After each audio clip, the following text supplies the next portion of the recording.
Hey, Ute fans, you're watching The Extra Point, brought to you by Public Coffee and presented by UteFans.net, the original home for Ute fans. Please check out our podcast on iHeartRadio, Spotify, or Apple Music, and subscribe to our YouTube channel. So, big game. We've got Mr. Bryson Barnes with us today. Bryson, the man himself. how you doing? And the myth. Doing well. Good to have you on. Yep. Happy to be on. Thanks for having me. Thanks for bailing us out the other evening. That was quite a performance by you, Mr. Barnes. So, Cal, what are your takeaways from this game against the Cougars at the WSU? Well, defensively, we held it down. They had to bend, not break, and I'm sure that the conversation in the locker room, due to the nuances that were becoming notable and aware to the fans as we got closer to kickoff, defense was going to have to step up, and they did. They bended, didn't break. I mean, it wasn't a phenomenal, stellar performance, but we were effective in the points that we needed to. I saw growth. There was role playing all over the field on both sides of the ball, and I was happy to see next man up mentality totally take the forefront. Jordan? Yeah, I think, if we talked about it at this point in the season, you're kind of against a war of attrition here. Teams are banged up. Different guys are having to take the reins. Obviously, Bryson did a fantastic job Thursday night, but across the board at other positions as well, you're seeing guys having to fill in. So anytime you go on the road and get a win in conference is huge, and at the end of the day, that's what matters, and they got it done. Bryson, tell us what the heck happened, leading up to that game, because you didn't know you were going to go in until about 30 minutes before the game started, right? Yeah, so, the game was kind of getting closer, obviously, and Cam obviously wasn't feeling that right, so he kind of made that clear to the trainers and the coaching staff that he wasn't feeling okay to go. So that's when the offensive coordinator came up to me and told me that, it's time to go. You're starting. Your first play coming up out of the gate. So just kind of sure it was sprung on me, but that's just how it is when you're a backup. Regardless of what position it is, you're one play away. Sometimes you're 0 plays away. Would you rather have it that way, or would you rather have all 9 days coming off the bye, knowing that you were going in? No right answer here. Just curious. Yeah, I think I would be fine either way. Yeah. I kind of knew what was going on, Yeah. and so when I seen Cam talking, I was able to I would say mentally kind of prepare for what was Gotcha. kind of go down. But obviously having more days to kind of prep yourself for that moment, sure, that would be probably more beneficial. But that's not the case when you're backup. You usually don't have days on end to be able to prepare. Usually it's a snap of a finger. It comes quick. And that highlights the different mental preparation for the backups versus the starters. Is you don't know when your number's going to be called, but you're expected to step in and fulfill those shoes with no gaps there. Do you remember the first thought that you had that popped into your mind once you got the nod to start? Because, there's a different approach when you don't expect to start, and then you get the nod. Was it like, all right, here we go, or I've earned this? Obviously you're ready because you've prepared all week. Yeah. But do you remember that mental switch? Is there that moment? Yeah, there was that moment, because I went from signaling the plays to being the one receiving them.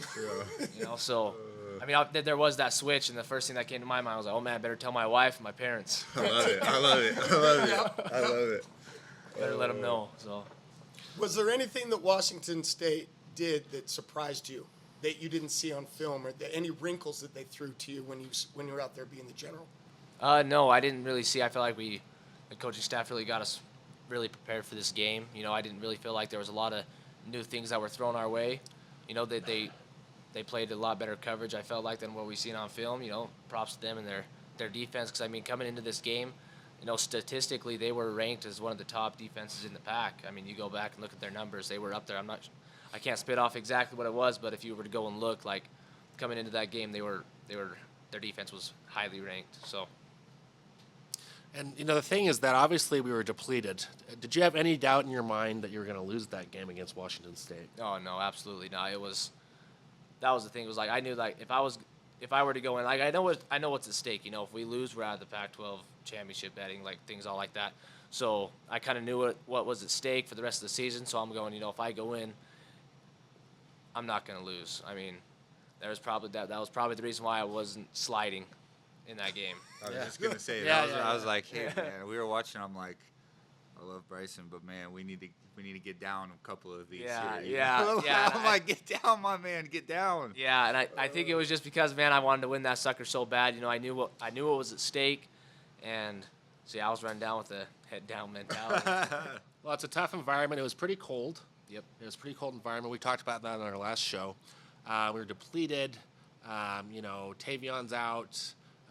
Bernard only takes a couple of snaps that game. You know, obviously Cam Rising's not playing. You have Jalen Glover in the backfield. What I noticed is that you made the plays that we absolutely needed to win that game. And there's that great play down the seam to Money Parks was on a dime, just right into his hands. It was just a beautiful throw. And then you had that run for 28 yards on 3rd and 4 to keep that drive alive. Yep. And I noticed, I'm like, man, Bryson's kind of fast. And I think I didn't know this prior to today, but were you on track in high school? Yeah, I ran You track. were. Yeah, because you noticed that you can really move on the ground. And obviously, we're a little bit concerned about you getting hurt. But like I said, you made the plays that we needed to make to win that game. And you're a warrior. Hats off to you. I mean, that's not a tough, that's not an easy situation to go into. So what I think is kind of interesting right now is that we've got Mr. Jordan Wynn, former Utah quarterback, and we've got current Utah quarterback Bryson Barnes here. So, Jordan, from your perspective, what did the offense look like to you on Thursday night? What were your takeaways? Kind of like what we've been saying. I think they did everything to win the game. On the road, on the Palouse Thursday night, it was a bring your own energy kind of night. Not a lot of fans there, which actually is interesting. We've talked about it before. Going through the COVID year, a lot of guys are probably pretty used to not having anybody there. So it's a fairly common thing to have to bring your own energy, which is unique. But no, I mean, I thought the offense played well, did what they needed to do. Obviously, you're out there with, no Keithy, no Bernard, no Thomas. Kincaid gets banged up, and you found a way to win. And that's ultimately, the only stat that really matters. So to echo what Andy said, I tip my cap. You've done nothing but your job every time that you've come in, right? You come in the Rose Bowl, throw a touchdown, tie the game up. Come in Thursday night, you did your job, won the game.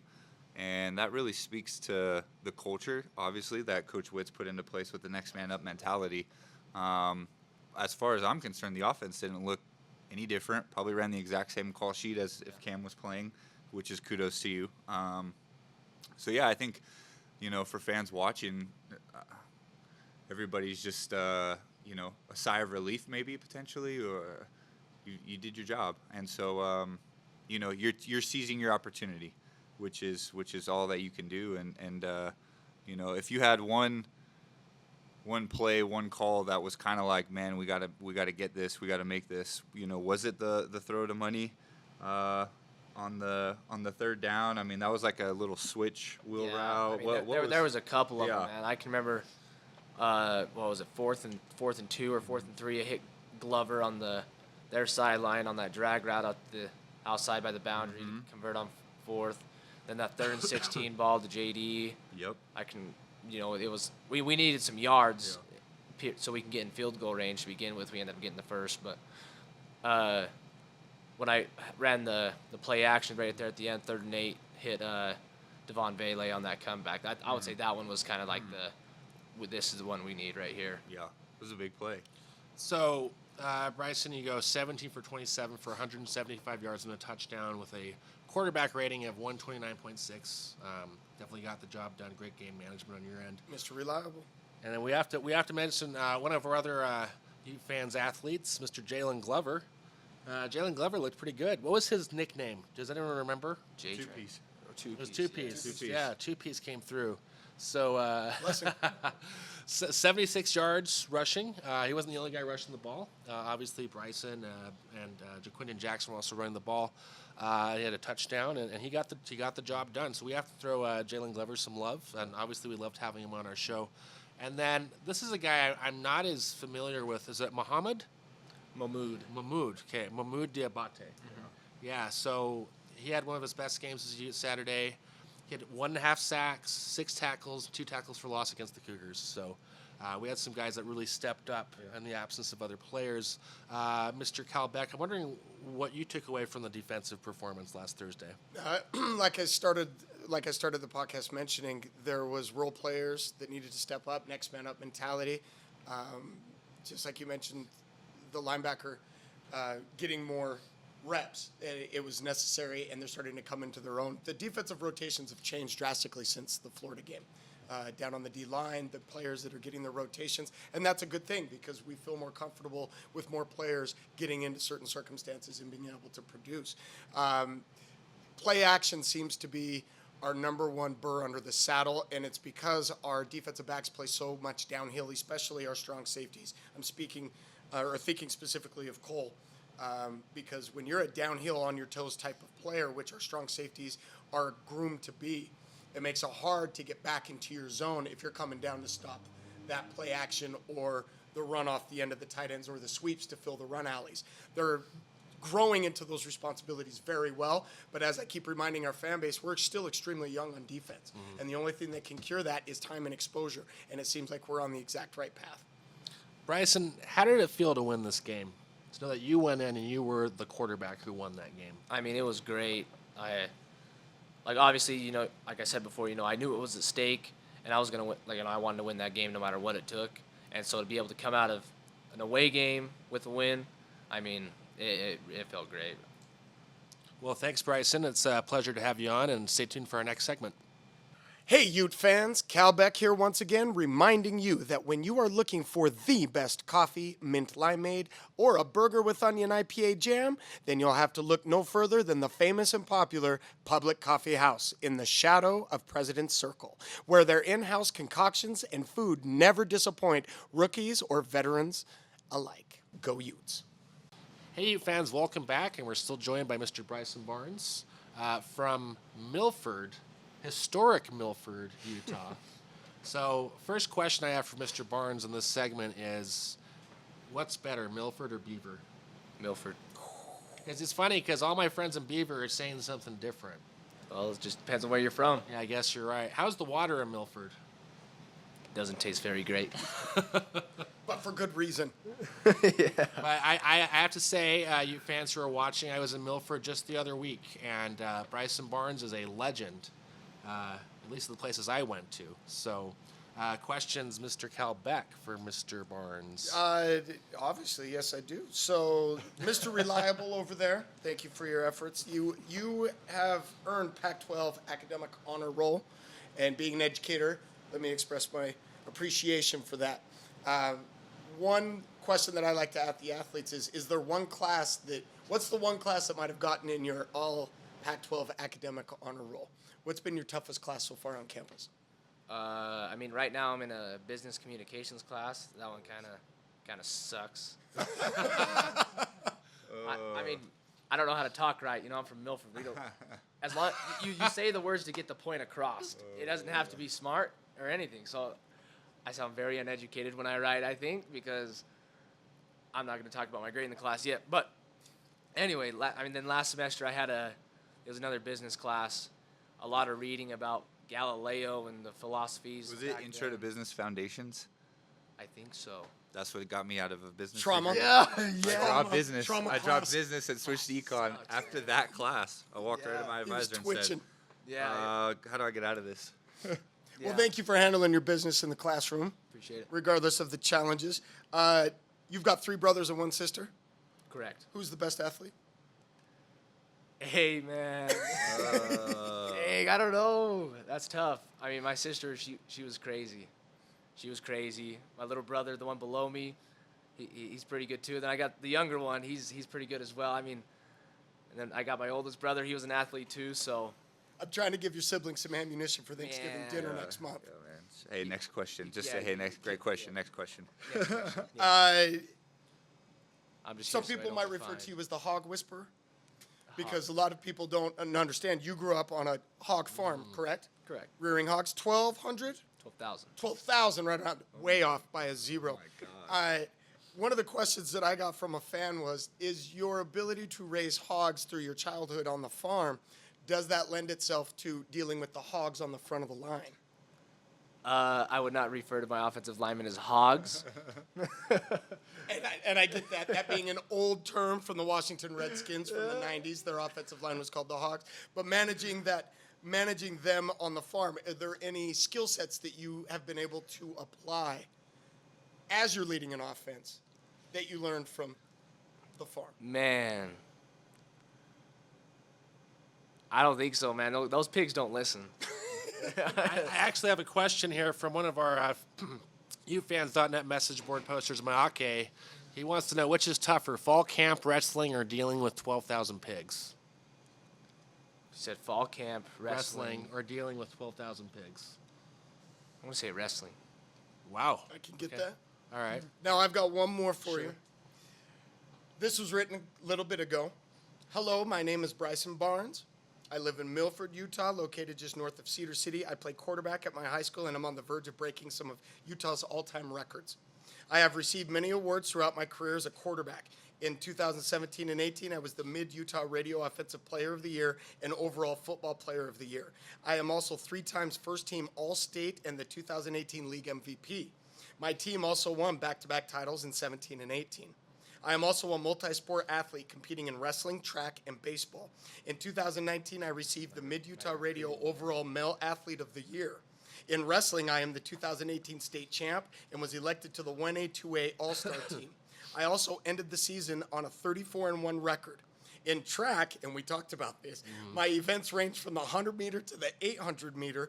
In baseball, I am the 2A MVP and play center field and pitcher. My fastball was radared at 85 miles per hour. You were a walk-on at the U. You brought your talents to us. Thank you very much. That was written by you on the recruiting trail. Is there anything, if you could go back and tell that young man, what would you tell them? Good question. Trust yourself. Believe in yourself. Because, I mean, that's kind of like, that's why I got here. You know, I could have taken a scholarship and gone elsewhere, but, you know, I believed in myself. I trusted in myself and my abilities, and I came up here, and it's paid off. What weight class you wrestle at? Oh, 182 when I was a senior. 182. Did you have to cut weight, or was that pretty what you walked around at? Yeah, I would say I cut about a pound. A pound. So, like, I mean, wrestling, I mean, you lose a lot of weight anyway. Sure. So I was What's just- harder, wrestling or running the 800? Depends on where you're at in the season with wrestling. That I can There you go. understand. Because, I mean, there were some matches, man, I mean, your forearms are screaming. Yeah. You can hardly walk. And Yeah. then, like, sometimes when you get done with that 800, you just want to die. But Yeah. I might have to go with wrestling again on that one, just because, like, running, you get, like, a lung fatigue. Yeah, I'm sure yeah. your legs will get tired, too. But, like, wrestling, it's just, like, full body, like, I just want to roll up and die. Bryson. Bryson, your favorite memory as a Ute so far? I think I might be able to guess, but I want to hear it from the horse's mouth. I mean, my favorite memory would obviously be being able to start in my first game and come out with a win on the road. So I would say that's probably, Over being the hero in the Rose Bowl. yeah, if we would have won, that would have been a different story. Sure. And my other question for you is, what do you love about being a Ute? I mean, what's there not to love about it? I mean, you have a fan base that I would say for the most part, you know, has your back. You know, I've heard of some teams, you know, when things start getting bad, the fan base usually they really start bagging, especially on the quarterbacks and stuff. And so, I mean, you've got like that support, you know, you've got good community support. And then, I mean, as far as the facility goes, I mean, it's all love in the facility. Like, you got brothers in the locker room who actually care about you. You know, they're going to be your best friends for the rest of your life. And then, like, the coaching staff truly cares about you. And so, I mean, it's just a great environment to be in. So, I mean, there's so many things to like about it. Sure. Cal, did you have a question? I was just going to say, I want to say thank you to Britland for letting you come out and play with us early on a Sunday morning. And what is your favorite home-cooked meal that Britland prepares for you? She makes some bomb mashed potatoes with some chicken gravy. Okay. Yum. My favorite. Okay. Maybe like some steak and some vegetables on the There side. you go, but- my guy. And that chicken gravy is. I actually have a food question for you. Have you ever had a cheeseburger with an egg on it? And when was that? One time with this guy right here. Never had it before. It was good, though. Yeah, it's not too shabby. Well, Bryson, you're a great Ute. We're pleased to have you on. We're always pleased to have you on. Hope to have you on again. And thanks for your contributions to the program, to the state, and for helping us win that game the other night. I appreciate it. We'll be right back. Wow. That's pretty good. Wow. What do you think of that toast, Jordan? The tomato jam goat cheese combo. Would never think of it. Mind blowing. And if you like smoked salmon, you got to get to Public today to try this lox toast. It's amazing. It's off the chain. Kyle, how's that avocado toast? Leave me alone. I'm busy. Oh, man. Yeah, we figured. It's that good. Fantastic. Come down to Public, try their coffee or their great food any day. Hey, you fans, welcome back to the Extra Point. We're joined by super fan Mr. Mark Oberg, otherwise known as, do you mind if I say? Go ahead. Hopefully I say it right, Maake. Maake, yeah. Yeah, I said it all right. Man, Yeah. you fan identities are just getting blown out. You guys- You better create a new username. Everybody create a new username Shadow quick. profile. Speaking of that, it's funny because when I asked Mark to do this, his first response was that he was in the witness protection Yeah, program. exactly. I'm going back to the archives So, and seeing who making said progress. anything about anyone. Anyway, so we're going to do a quick preview of the Arizona game coming up this next weekend at Rice-Eccles Stadium. That's at 4:30, Cal? Is That the time seems now? to be the current debate. Is ESPN has it listed as 4:30 Mountain, but others are listing as 5:30. Regardless, Arizona could be a tough team. They sure gave us a run for our money last year down in Tucson, if you remember that. They've got second-year coach Jed Fish. They've been hanging around with some of these bigger teams like SC. They played last night. They lost by a score, by what was 45-37 or something. Something like that. I mean, they took him to the Yeah. wire. SC's banged up, but no, they got some good players. Delore, the QB, has been in the Pac-12 for a long time. Played at Wazoo. They're doing a nice job. It's a team that has nothing to lose and Yep. everything to gain. Yep. They're already looking forward to next year. They want to establish some traditions and some continuity with their staff or their roster, and they seem to be doing that. Right. And that's one of the most dangerous teams that you have to play is those that have nothing to lose. They're going to put it all out on the field, coaches, players, all of that. They're looking forward, and they're all vested because if they were going to leave, they would be gone at this point. Well, they have to win 3 of their 4 Yeah. remaining games To get to- a Yep. bowl game. To be Yep. bowl So, eligible, yeah. Mark, do you have any thoughts on Arizona? Just what I've read is they had a crazy number of inbound transfers. So that coaching staff, by this time of the year, they're probably playing pretty well. Yeah. Early in the year, they were probably struggling a little, although I remember they beat San Diego State. Yeah, they did. Yeah, their defense, I think, has been a little suspect. Yeah. Their defense is not. Yeah, they give up a lot of points. They do. They Yeah. get, but more looking at the turnover ratio, they've only got 2 interceptions, 5 forced fumbles that they didn't even recover. So their defense is staying on the field for a while. They're getting, they're playing the long game at it. We're going to score quick against them, obviously, with explosive plays. But they're the type of defense that the longer they stay on the field, the more opportunities are going to open up Right. for the offense. Yeah. Well, I think like going into the Wazoo game, I'll be honest. I thought, well, we even said in our show last week, it should be a pretty good win for Utah, and then personnel stuff comes up, and you next man up, and you just don't know what's going to happen, and so anything can happen. I mean, there are no gimmies really. No. In the Pac-12, so Arizona will be ready to play. I think we've got the experience. I think we've got the depth to be able to win that game and hopefully not overlook them. But they still have Pac-12 talent. It's Power 5 talent. So And weather is going to come into play. It's supposed to Yeah. be really cool next Saturday. Yeah. Arizona's not accustomed. No matter how much you turn up the air conditioner in your practice facility, you can't emulate that type of Do cold. they in even Arizona. have an indoor in Tucson? Probably not. Do Probably they? not. Do they? Yeah, I don't know. This would be a game. I'd walk in the locker room. Doesn't have to be close. Be the Echo all week. It'll be- Doesn't have to Well, be close. And it's the second to last home game for us. Yep. So Right. I plan the fans up being out, 4:30 starter, even 5:30. It's not too late. Yeah. Bundle up, come and yell, and let's get it done. Yep. enough about the Wildcats. We'll see what happens this next Saturday at Rice-Eccles. But Favorite point of the show. You've all been waiting for this. People, Jordan's lost sleep over this, I'm sure. It's time for Stump the Utes. And Mark Oberg is going to try and stump us today. Please, Mark, be kind to us. We are not prepared for your questions. Let's see. I need a Utah football almanac, like a farmer's almanac for the weather. I need a Utah football almanac for some of these. Take it easy on us, please. I am going to take one of the questions I saw on the board, and I think Cal might have this one, maybe. Cal, good. You're up. Yeah, Cal's So, up. No pressure. Yeah. So Utah beat Washington State at Pullman in 1985. Who were the coaches and who were the quarterbacks? 85 is going to be. Is that Fossil? It's not Fossil. It was Fossil? Yep. Oh. Quarterback, 85. Lefty. Scott? Lefty. Was it Scott? No, wasn't Scott Larry yet. Eggers. It was pre-Scott. Yes. 'Cause Scott was 88 in the Rice Bowl. Right. So, yeah, Larry Eggers. Yeah, he threw a ton. I'm glad you took that one, Cal. Yeah, thanks, Cal. Yeah. All right. Okay. So we're 1-0. Next one. Well, the other half of that was who were Yeah, their who's quarterback. Wazoo? Yeah, who's the QB and coach at Wazoo in '85? Yeah, right.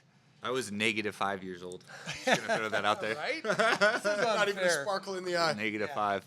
So the quarterback was Mark Rippon.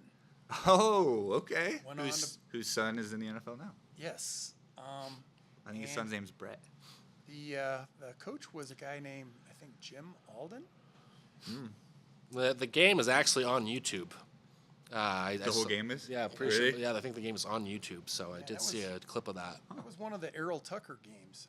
He took a punt return back for a touchdown, and that ended up being basically the difference. Of course he did, because Yeah. that's what he did. Yeah, he had 7 touchdowns that year as a Dude is- cornerback. That dude is amazing. As a corner, 7 touchdowns? Yeah, he was a punt returner, kick returner. I And just returned it. He's Dang. the one I went out into the cul-de-sac and returned kicks in the snow after watching him do it against Wow. the guy on TV.